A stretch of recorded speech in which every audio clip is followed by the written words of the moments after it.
तो देखिए स्टूडेंट, आपके सामने है क्लास 10th के मैथ के तीसरे अध्याय के प्रश्नावली 3.1 का पहला क्वेश्चन। इसमें क्या लिखा गया है?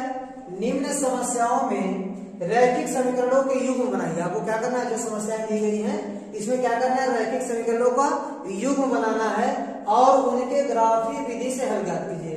आपको उन समीकरणों का हल भी ज्ञात करना है, लेकिन ग्राफीय विधि से। चलिए क्वेश्चन को सॉल्व करते हैं। पहले क्वेश्चन को सॉल्व करते हैं। पहले का पहला देखिए,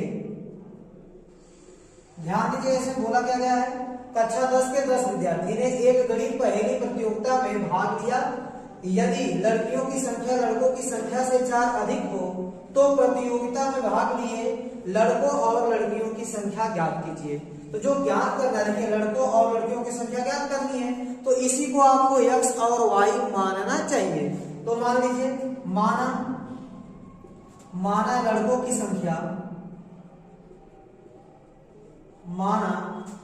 की संख्या, बराबर x मान लीजिए, ठीक है, तथा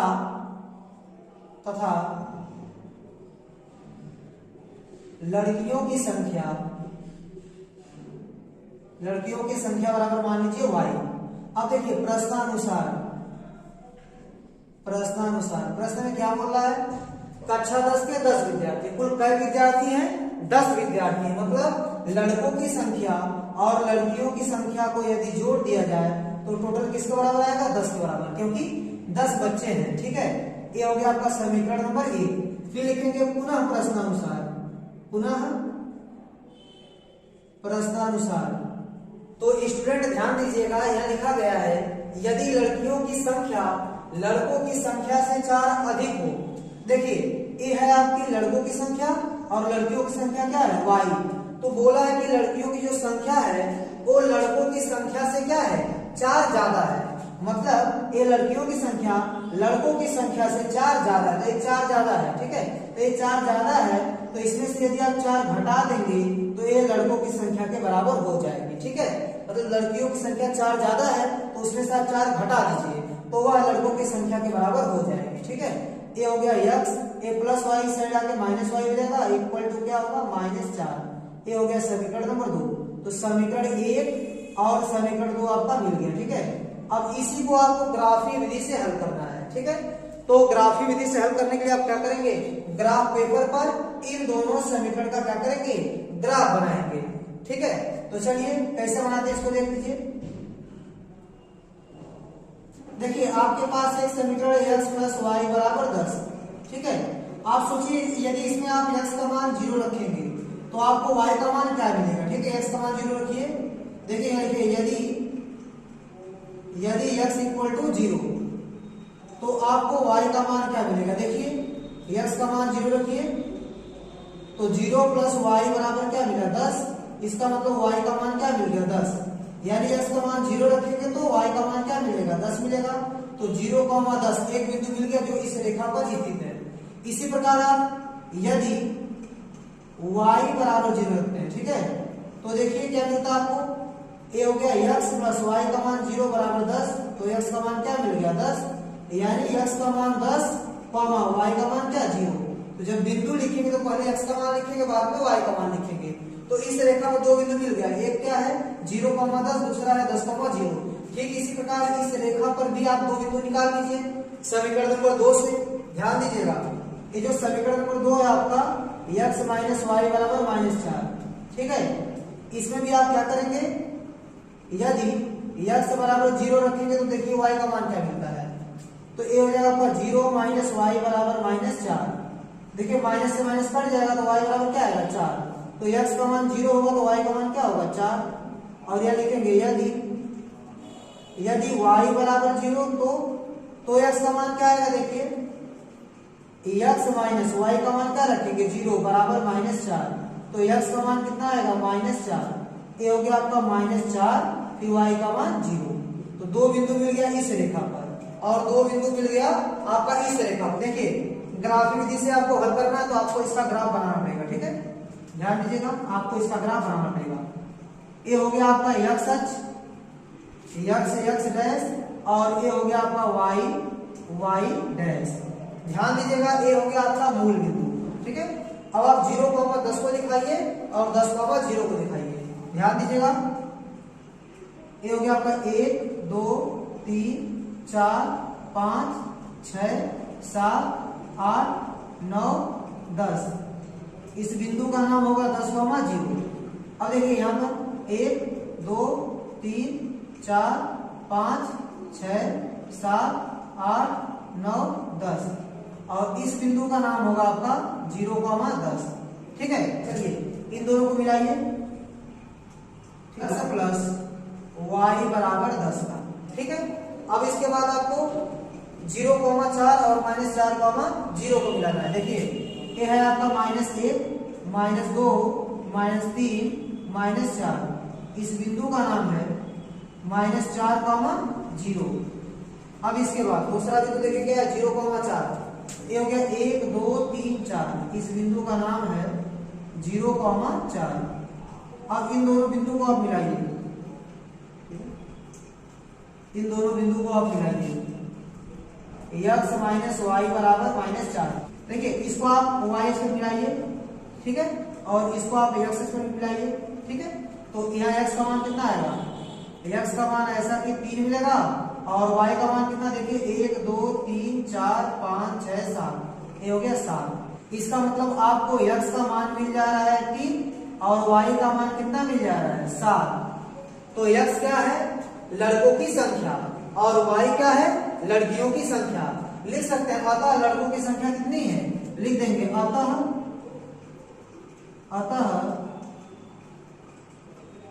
लड़कों की संख्या बराबर लड़कों की संख्या का मान है x, तो x का मान कितना आ जाएगा आपका 3 तथा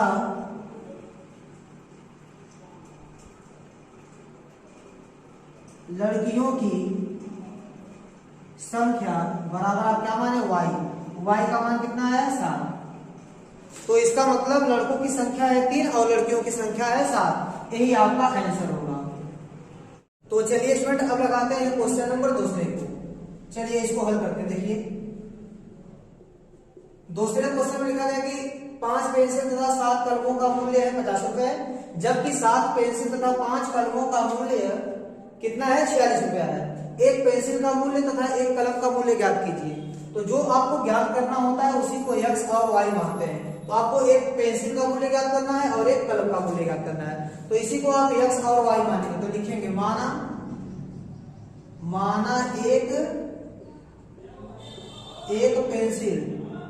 एक पेंसिल का मूल्य कितना मान लीजिए x रुपया, ठीक है, तथा एक कलम का मूल्य आप मान लीजिए y रुपया, ठीक है। फिर लिख दीजिए यहाँ प्रश्नानुसार, ठीक है। प्रश्नानुसार क्या बोला है? 5 पेंसिल तथा 7 कलमों का मूल्य है, कुल मूल्य कितना हो जाएगा 50 रुपए। तो सोचिए कि 5 पेंसिल, एक पेंसिल है x रुपए की, तो 5 पेंसिल 5x रुपए की हो जाएगी, और एक कलम है y रुपया की, तो 7 कलम कितने हो जाएगी 7y। सब मिला के 50 रुपए का मिलता है, ठीक है। ये हो गया आपका समीकरण नंबर 1। अब देखिए लिखेंगे यहाँ पुनः प्रश्नानुसार, प्रश्नानुसार, ठीक है, पुनः प्रश्नानुसार। उसके बाद बोला गया कि 7 पेंसिल, एक पेंसिल है x रुपए की, 7 पेंसिल 7x की, प्लस 5 कलमों का 5 कलम 5y रुपया का, इन सब का टोटल कितना मूल्य है 46 रुपया। ये हो गया आपका समीकरण नंबर 2, ठीक है। अब इन दोनों को आपको ग्राफी विधि से हल करना है। तो ध्यान दीजिएगा, आप पहले 5x प्लस 7y बराबर 50 लिखेंगे और इस पर स्थित दो बिंदु निकालेंगे। देखिए कैसे निकालेंगे। देखिए 7y बराबर क्या हो जाएगा 50 माइनस 5x, और y का मान आपको मिल जाएगा ऐसा कि देखिए y बराबर आपको क्या मिल जाएगा 50 माइनस 5x बटे ऐसा कि 7 मिल जाएगा, ठीक है। ये मिल गया आपको y का मान, ठीक है। अब देखिए आप x का मान ऐसा रखिए कि y का मान आपका भिन्नात्मक ना आए, ठीक है, वो कोई पूर्णांक है, ठीक है। ध्यान दीजिएगा, अब x का मान आप क्या रखेंगे, ध्यान दीजिएगा, अगर x का मान आप यहाँ 3 रख देंगे तो 5 से 15 हो जाएगा, और 50 में से जब 15 घटेगा तो 35 मिलेगा, और 35 आपका 7 से कट जाएगा। इसका मतलब आपको x का मान क्या रखना चाहिए, x बराबर रखना चाहिए 3। तो देखिए y का मान क्या मिलता है, तो 50 माइनस 5 गुणे 3 बटे 7, ये हो जाएगा आपका 50 माइनस, अब ध्यान दीजिएगा 5 यानी 15 बटे 7, और यहां से आपको क्या मिलेगा, ऐसा कि y बराबर क्या मिलेगा आपको, 50 में से 15 जाएगा तो 35, 35 बटे 7, तो 7 बचे 35, यहाँ मिलेगा आपको 5। तो x का मान 3 रखेंगे तो y का मान आपको क्या मिलेगा 5, तो 3 5 हो गया। अब ऐसा ही सोचिए कि x का मान और क्या रखें कि y का मान आपका भिन्नात्मक ना आए, तो अब क्या करेंगे, अब आप रख सकते हैं ऐसा कि देखिए, अब देखिए अगर यहाँ ऊपर 70 हो जाएगा तो 7 से कट जाएगा, तो अब एक काम कीजिए, यहाँ पर आप रख सकते हैं ऐसा कि -4 रख दीजिए, कितना रख दीजिए, x का मान रख दीजिए -4, तो -4 रखेंगे, देखिए क्या मिलता है आपको, 50 माइनस 5 गुणे -4 बटे 7, ये हो जाएगा 50 माइनस माइनस प्लस, गुणा करेंगे तो प्लस आएगा, 5 चौको 20 बटे 7, ये 50 20 आपको हो जाएगा 70, 70 बटे 7, तो क्या मिलेगा आपको 10 मिलेगा। तो यानी x का मान -4 रखेंगे तो y का मान आपको क्या मिलेगा 10, तो -4, 10, ठीक है, यह दो बिंदु आपको मिल गया, ठीक है। अब देखिए समीकरण नंबर 2 से दो बिंदु निकाल लीजिए, ठीक है, यहाँ पर निकाल लीजिए समीकरण 2 से। देखिए समीकरण 2 से आपको क्या मिलेगा, देखिए ऐसा कि 7x प्लस 5y बराबर 46 मिलेगा, तो 5y का मान कितना आएगा 46 माइनस 7x, y का मान कितना आएगा 46 माइनस 7x बटे 5, ठीक। अब देखिए x बराबर कुछ ऐसा रखिए कि y का मान आपका ऐसा मिले कि वो भिन्नात्मक ना हो, ठीक है। तो ध्यान दीजिएगा, अगर इसमें देखिए यदि x का मान आप -2 रखेंगे तो ये हो जाएगा आपका +14, और 14 जब जोड़ेंगे आप 46 में तो आपको ऐसा कि मिलेगा 60, और 60 आपका 5 से कट जाएगा, तो x का मान आप -2 रखिए, y का मान देखिए क्या मिलता है, x का मान क्या रखेंगे -2, तो ये हो जाएगा आपका 46 माइनस 7 गुणे -2 और बटे 5, तो y बराबर क्या मिलेगा 46 माइनस माइनस प्लस 7 दूनी 14, 14 बटे 5, ये कितना हो जाएगा, इसको आप जोड़ेंगे तो आपको ऐसा कि मिलेगा, देखिए 50 10 60, 60 बटे 5, 60 में 5 से भाग करेंगे तो आपको मिलेगा ऐसा कि 12, ठीक है। तो x का मान -2 रखेंगे तो y का मान आपको मिल जाएगा 12, ठीक है।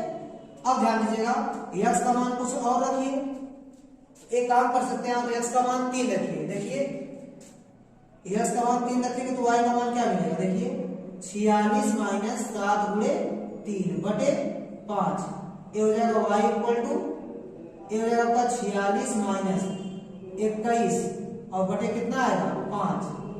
तो ध्यान दीजिएगा 46 में से 21 को घटाएंगे आप तो आपको मिलेगा ऐसा कि 25, क्या मिलेगा 25 बटे 5, तो 25 में आप 5 से भाग दीजिए तो आपको मिलेगा 5। तो देखिए स्टूडेंट थोड़ा सा नीचे नहीं दिख रहा था इसलिए मैंने कैमरे को थोड़ा सा मैनेज किया है, थोड़ा सा नीचे किया है, ठीक है।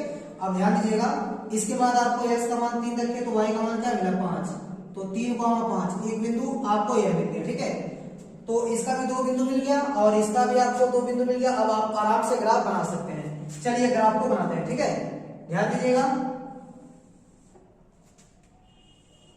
ये हो गया आपका x अक्ष और ये हो गया आपका y अक्ष और ये हो गया आपका मूल बिंदु, यहाँ पर मूल बिंदु, ठीक है। ध्यान दीजिएगा, अब देखिए बिंदु कौन कौन सा मिल रहा है 3, 5, तो यहाँ देखिए 1 2 3, ये हो गया आपका 1 2 3, फिर ये हो गया 4 और ये हो गया आपका 5, तो 3, 5 यहाँ आपको मिलेगा। इस बिंदु का नाम होगा 3, 5। और कौन सा बिंदु है ध्यान दीजिएगा, -4, 10, ये है आपका -1 -2 -3 -4, ठीक है। तो -4, 10 ऊपर मिलेगा आपको, ये 6 हो जाएगा, 7 हो जाएगा, 8 हो जाएगा, 9 हो जाएगा और ये हो जाएगा 10, ठीक है। यहाँ पर आपको मिलेगा -4, 10, ठीक है। आप ग्राफ पेपर बनाएंगे तो और अच्छे से बनेगा, ठीक है। ये मिल गया आपको -4, 10। अब इन दोनों को आप मिला लीजिए, ठीक है। इन दोनों को आप इस तरह मिला लेंगे तो ये आपका ग्राफ बन जाएगा ऐसा कि इन दोनों को मिलाएंगे तो आपका ग्राफ बन जाएगा इस वाले रेखा का, मतलब 5x, नाम क्या है इसका, 5x प्लस 7y और बराबर 50 का, इसका ग्राफ आपको मिल जाएगा। ठीक है, ध्यान दीजिएगा, ये मिल गया आपको बिंदु। अब इसके बाद देखिए इस पर कौन कौन से बिंदु है, देखिए 3, 5 और -2, 12। तो -2 यहाँ है आपका और 10 यहाँ है, तो 11 और 12 यहाँ मिलेगा आपको, -2, 12 इसी जगह मिलेगा। ठीक है, तो मैं इसको बिठाकर यहाँ पे लिखता हूँ, -4, 10 हो गया। अब देखिए -2, 12 आपको कहाँ मिलेगा, देखिए x का मान -2, y का मान 12 यहाँ पर मिलेगा। ठीक है, इस बिंदु का नाम होगा -2, 12। ठीक है,